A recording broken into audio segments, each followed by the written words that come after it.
చూడు, రాజు రూపల మధ్య దూరం పెంచడానికి చూస్తున్నావని నాకు తెలుసు. రాజు రూప భర్త, అలా వేరొకరి భర్తని కోరుకోవడం తప్పు. మీ అమ్మా నాన్నలు నీకు ఆ సంస్కారం నేర్పలేదనుకుంటాను. అందుకే ఎప్పుడు చూసినా వాళ్ల మధ్య పొలలు పెట్టడానికి చూస్తున్నావు. వాళ్ళిద్దరి విషయంలో ఇంతకాలం ఒక లెక్క, ఇప్పటి నుంచి ఒక లెక్క. వాళ్ల వెనక నేనున్నాను, నేనుంటాను కూడా. ఇంకోసారి వాళ్ల జీవితాల్లోకి తొంగి చూడాలని చూస్తే చంపేస్తాను. అయినా ట్రై చేస్తానని చేస్తే చేసి చూడు, చేస్తావు. వెళ్ళు, వెళ్ళి నీ గొర్రె మొగుడు గురించి ఆలోచించుకో. వెళ్ళో.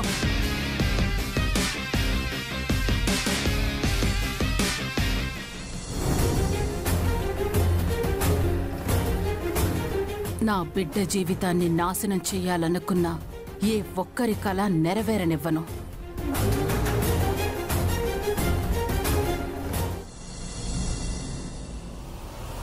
సీఎం గారి సంబంధం ఎన్ని అవాంతరాలు ఎదురైనా జరిగి తీరుతుంది అనుకున్నాను. తన మెళ్ళో ఉన్న తాళి, వాళ్ళిద్దరి మధ్య ఉన్న మ్యారేజ్ సర్టిఫికెట్ ఏది ఈ పెళ్లిని ఆపలేదనుకున్నాను. కానీ అది ఇలా కళ్ళు తిరిగి పడిపోయి అందరి కళ్ళలో దుమ్ము కొడుతుంది అనుకోలేదు. ముచ్చలు, అయిపోయిందేదో అయిపోనది. బిడ్డ తప్పు చేసాడని దూరం చేసుకుంటామా? ఏమయ్యో, మనోడిని దూరం పెడతాను నేనేం చెప్పలేదు. ఆడు ఒంటరిగా వస్తే ఇప్పుడు కూడా రాజాలా రావచ్చు. కానీ మన సంతోషాన్ని దూరం చేసిన అమ్మితో వస్తే మాత్రం నేను ఒప్పుకోను. అలాగనక ముత్యాలు, ఆ అమ్మాయి గురి కడుపులో ఉన్నది కూడా మనవాడే కదా. అదే మన మనవడే కదా అంటున్నాను. నా బిడ్డ అట్టంటోడు కాదయ్యా. ముత్యాలు, ఆడిట్టంటోడు అట్టంటోడు అంటానికి ఆడు చెయ్యరాని తప్పేం చేయలేదు కదా. అమ్మాయి గోరు పరాయి మనిషి కాదు, మన రాజు తాళి కట్టిన భార్య. ముత్యాలు,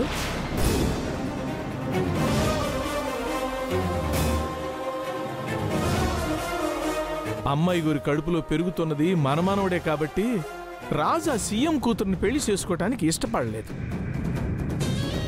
ముత్యాలు, ఒక్క మాట చెప్పు, ఆ సీఎం సంబంధం వచ్చిన దగ్గర నుంచి నీ కొడుకు ముఖంలో ఏనాడైనా ఆనందం చూసావా? నువ్వెన్నైనా చెప్పయ్యా, ఈడికొచ్చేటట్టయితే వాడొక్కడే రావాలి.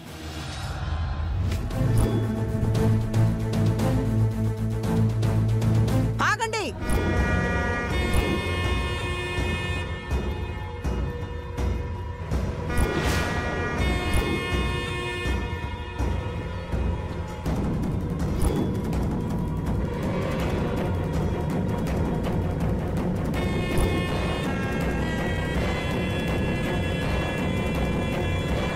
ఒరే నాయన, ఆసుపత్రిలో ఏం చెప్పానో ఈడ కూడా అదే చెప్తున్నాను. ఈ ఇంట్లో అడుగు పెట్టాలంటే నువ్వు పట్టుకున్న ఆశ ఈడిసిపెట్టి లోపలికి రావాలి.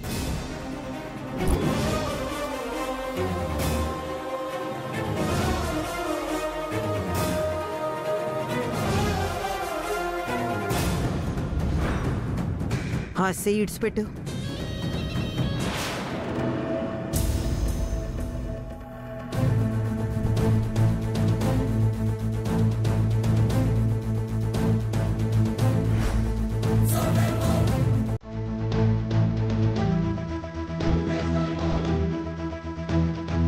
నువ్వు మాత్రమే లోపలికి రా.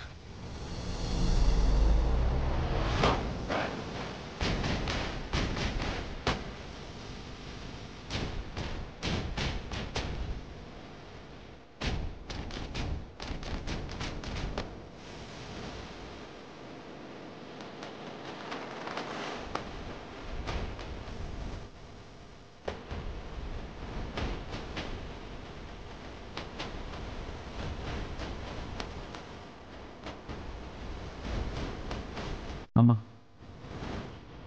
అమ్మాయి గారి చెయ్యి వదిలిపెట్టి రాలేను.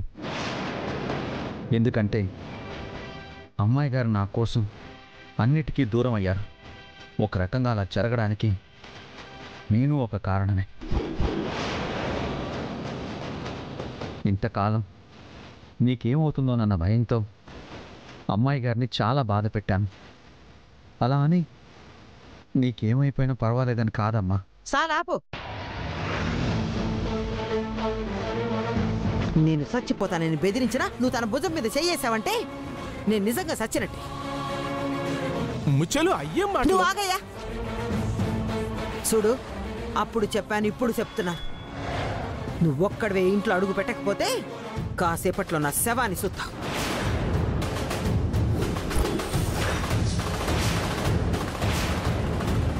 అత్తయ్య, నువ్వు నన్ను అలా పిలవకు. ఇంకెలా పిలవాలా?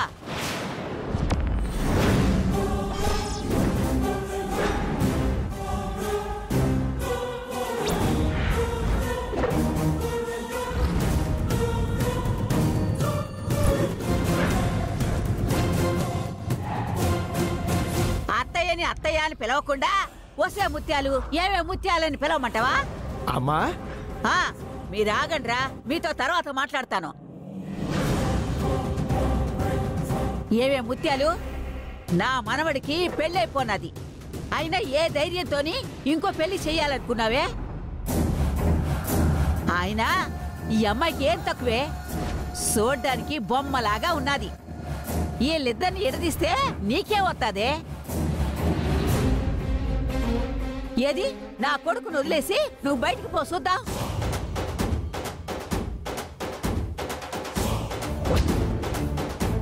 పోలేవు కదా? అట్నే వీళ్ళు కూడా ఒకళ్ళు విడిచిపెట్టి ఒకళ్ళు ఉండలేరు, ఉండకూడదు కూడా. అయినా ఇప్పుడు ఈ అమ్మాయి ఒట్టమ్మాయి మాత్రమే కాదు, మన ఇంటి వారసుని మోత్తా ఉన్నది. ఏరా అప్పిగా, ఈ అమ్మాయి కడుపులో ఉంది ఒట్టి వారసుడు మాత్రమే కాదురా, మీ నాయన మళ్ళా పుడతా ఉండాడు. కరెక్టే కరెక్టే. అత అది నేను ముత్యాలు, అత్తకి కోడలికి మధ్య ఎన్నైనా ఉండొచ్చు, కానీ ఆ కోడలు తల్లి కాబోతుంది అంటే ఏ అత్తైనా కూతుర్లా చూసుకోవాలే గాని ఇలా గయ్యాల్లాగా ప్రవర్తించకూడదే. పొయ్యి దిష్టి తీసి ఇంట్లోకి తీసుకెళ్ళు. ఎన్ని పాపిష్టి కళ్ళు పడ్డాయో ఏమో. చెప్పేది నీకేనే. నీ కోడలి మొహం చూసి కాకపోయినా దాని కడుపులో పెరుగుతున్నా మీ మామ కోసమైనా తీసుకెళ్ళు. ఎలా మంతున్నానా?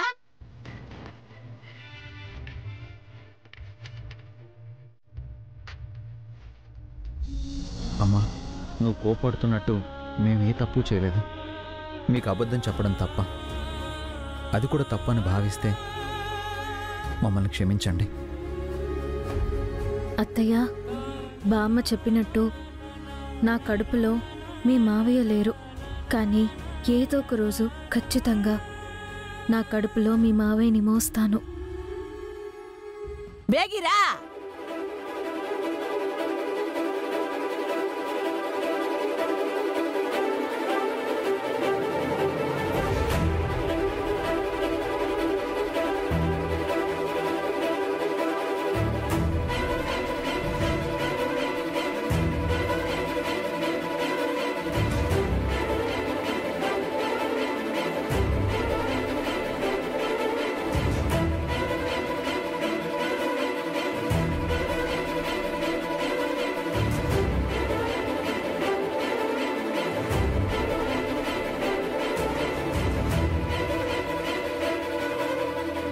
కుడికాలు లోపలికి పెట్టి రండ్రా.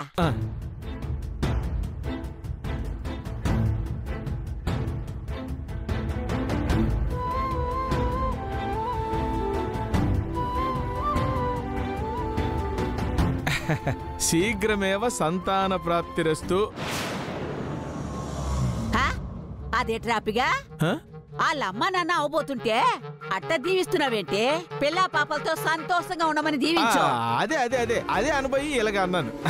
పిల్లా పాపలతో సంతోషంగా సుఖంగా ఉండండి.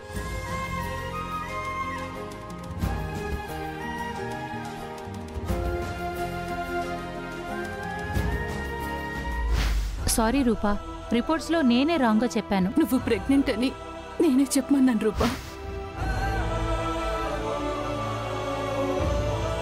అలా చూస్తావేంట్రా, లోపలికి తీసుకెళ్ళు.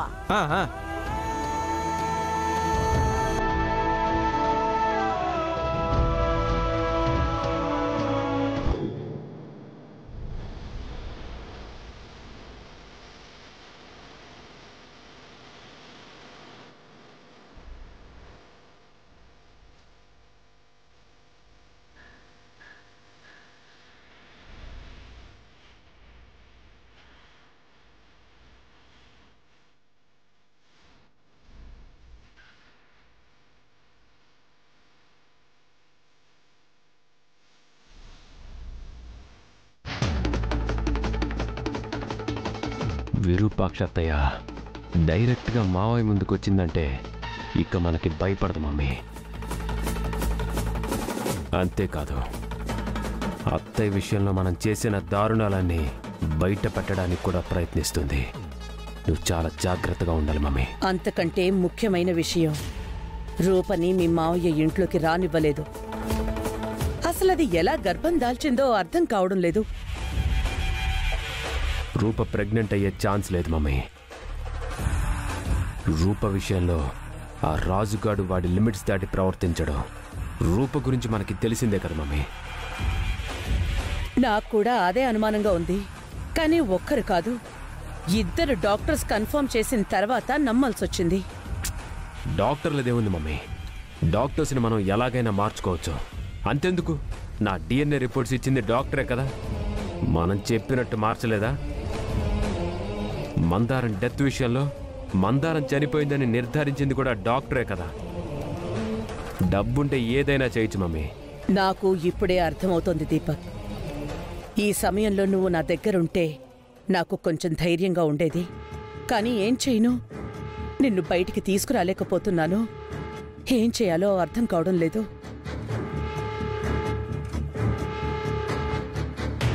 ఒక పంచే మమ్మీ, రాజు శ్వేతని పెళ్లి చేసుకోకుండా మోసం చేశాడు కాబట్టి రాజు మీద శ్వేతకున్న కోపాన్ని మనం వాడుకుందాం. నన్ను బయటికి తీసుకొస్తే నీకు రాజుకి పెళ్లి జరిపిస్తానని శ్వేతని నమ్మించు. నా గెస్ ప్రకారం రాజు కోసం శ్వేత ఏం చేయడానికైనా సిద్ధపడుతుంది. అవసరమైతే నన్ను బయటికి తీసుకురావడానికి ఆర్థికంగా అయినా సహాయపడుతుంది, అధికారపరంగా అయినా సహాయపడుతుంది. నన్ను ఖచ్చితంగా బయటికి తీసుకొస్తుంది. అవును దీపక్, నువ్వు చెప్పింది నిజమే. ఏదో ఒకటి చేసి నిన్ను బయటికి తీసుకొస్తాను. ఆ విరూపాక్షకి మనమేంటో చూపించాలి. మమ్మీ, అసలు విషయం మర్చిపోయాం. ఇంతకీ మావయ్య నేను ఇంట్లోకి రానిస్తాడా? కూతురు చేసిన మోసానికి కృంగిపోతున్నాడు. ఇప్పుడు నీ మీద కోపం చూపించే పరిస్థితిలో లేడు. ఉన్నా నేను మేనేజ్ చేస్తాను కదా. సరే మమ్మీ, నువ్వైతే ముందు వెళ్ళి శ్వేతను కలిసి ప్లాన్ ఎక్స్ప్లెయిన్ చేయి. సరే దీపక్.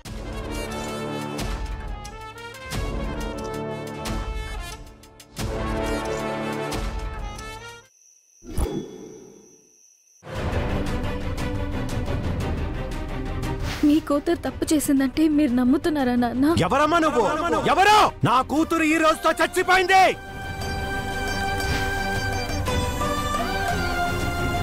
అమ్మాయి గారు, ఫైనల్గా మళ్ళీ మిమ్మల్ని మీ రూమ్లో చూస్తున్నాను.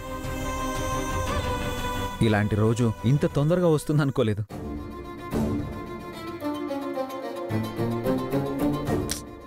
ఏం ఆలోచిస్తున్నారు అమ్మాయి గారు? ఏం లేదు రాజు, ఈ ఇంట్లోకి ఎలాంటి కారణంతో అడుగు పెడతానని అనుకోలేదు. నాన్న దృష్టిలో చనిపోతాననుకోలేదు రాజు. దూరం పెరిగేది దగ్గరవడానికి అమ్మాయి గారు. పెద్దయ్య కోపం మనకు తెలియంది కాదు కదా. అన్నీ సర్దుకుంటాయి. మీరు రండి, భోంచేద్దాం. ఎప్పుడు తిన్నారో ఏంటో. నాకు ఆకలిగా లేదు రాజు. నేను మోసం చేశానన్న బాధతో నాన్న అక్కడ అన్నం తినకుండా ఉంటారు. అలాంటప్పుడు నేను ఎలా తినాలి రాజు? ఓ, అయితే పెద్దయ్య తింటే మీరు తింటారుగా అమ్మాయి గారు? ఇప్పుడే కనుక్కుంటాను. ఏమండి బావగారు, భోజనం రెడీ చేశాను, రండి. అన్నయ్య, నాకు ఆకలిగా లేదు, మీరు తినండి. మీరు తినకుండా మేమెలా తింటాం పెద్దయ్యా? వద్దు మందారం, ఇలాంటి మాటలు విని వినే ఇప్పుడు ఎంతవరకు వచ్చింది. ఇంకెప్పుడు నా కోసం ఎదురు చూడాల్సిన అవసరం లేదు. ఎవరికి ఆకలిస్తే వాళ్ళు తినండి. అలాంటవేంటి తమ్ముడు? అక్క, ఊరికే విసిగించొద్దు. నా మనసేం బాలేదు, నన్ను అర్థం చేసుకోండి.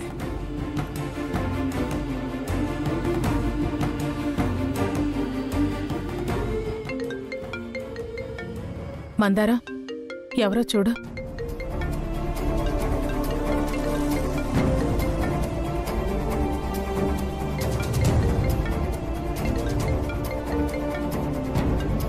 చెప్పు రాజన్న. మందారం, పెద్దయ్య కోపం తగ్గిందా? అన్నం తిన్నారా? కోపం ఎక్కడ తగ్గుతుందన్నా? తలుచుకుని ఇంకా ఎక్కువ బాధపడుతున్నారు.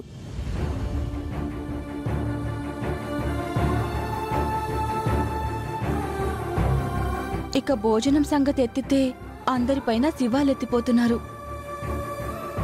సరే మందారం, నేను మళ్ళీ ఫోన్ చేస్తాను. రాజన్న, అమ్మాయి గారికి చెప్పొద్దు, బాధపడతారు.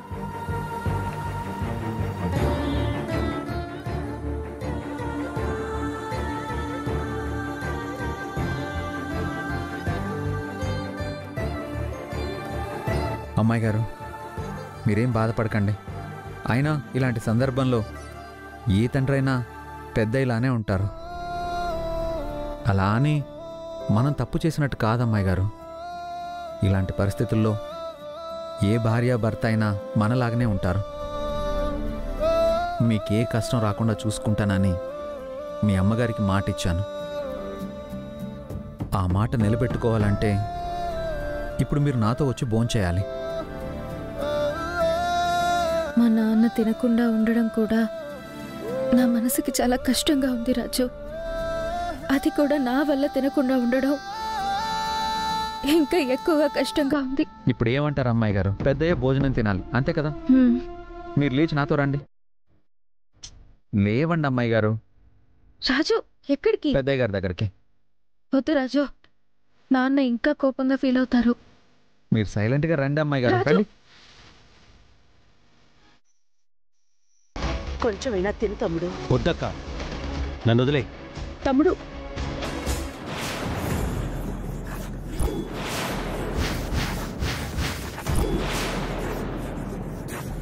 అక్కా, ఏమైంది? మళ్ళీ వీళ్ళు ఎందుకు వస్తున్నారు?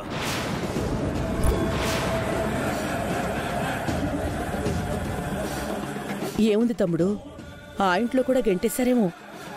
గెంటేస్తే ఇక్కడికి ఎందుకు వస్తున్నారు? అక్క, వాళ్ళని అక్కడే ఆగమని చెప్పు. ఇంకొక అడుగు ముందుకేస్తే నేనేం చేస్తానో నాకే తెలీదు.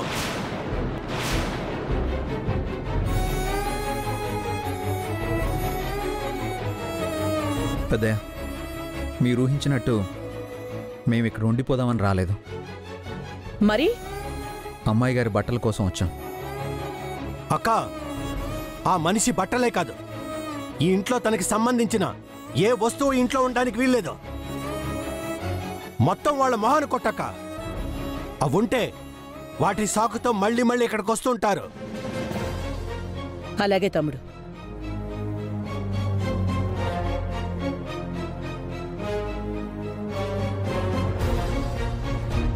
రాజు రూపకి బట్టలు తీసివ్వలేక ఇలా వచ్చిండా? అంత సినిమా లేదు.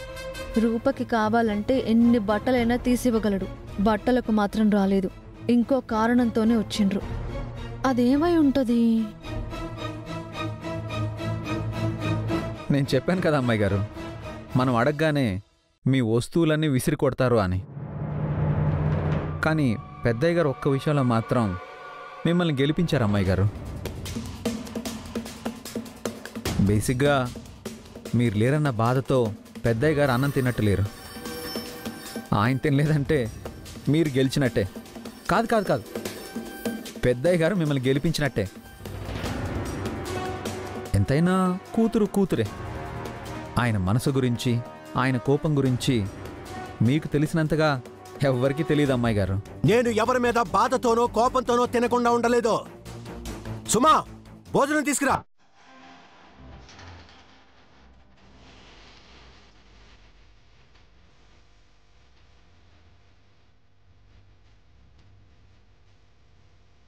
ఓహో, పెద్దయ్య చేత అన్నం తినిపించడానికి వచ్చిండ్రా?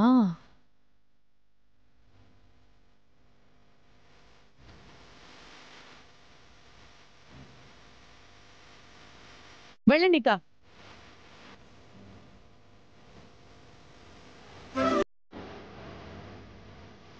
మళ్ళీ చెప్తున్నాను, నేను ఎవరి మీద బాధతోనో కోపంతోనో తినకుండా ఉండలేదు.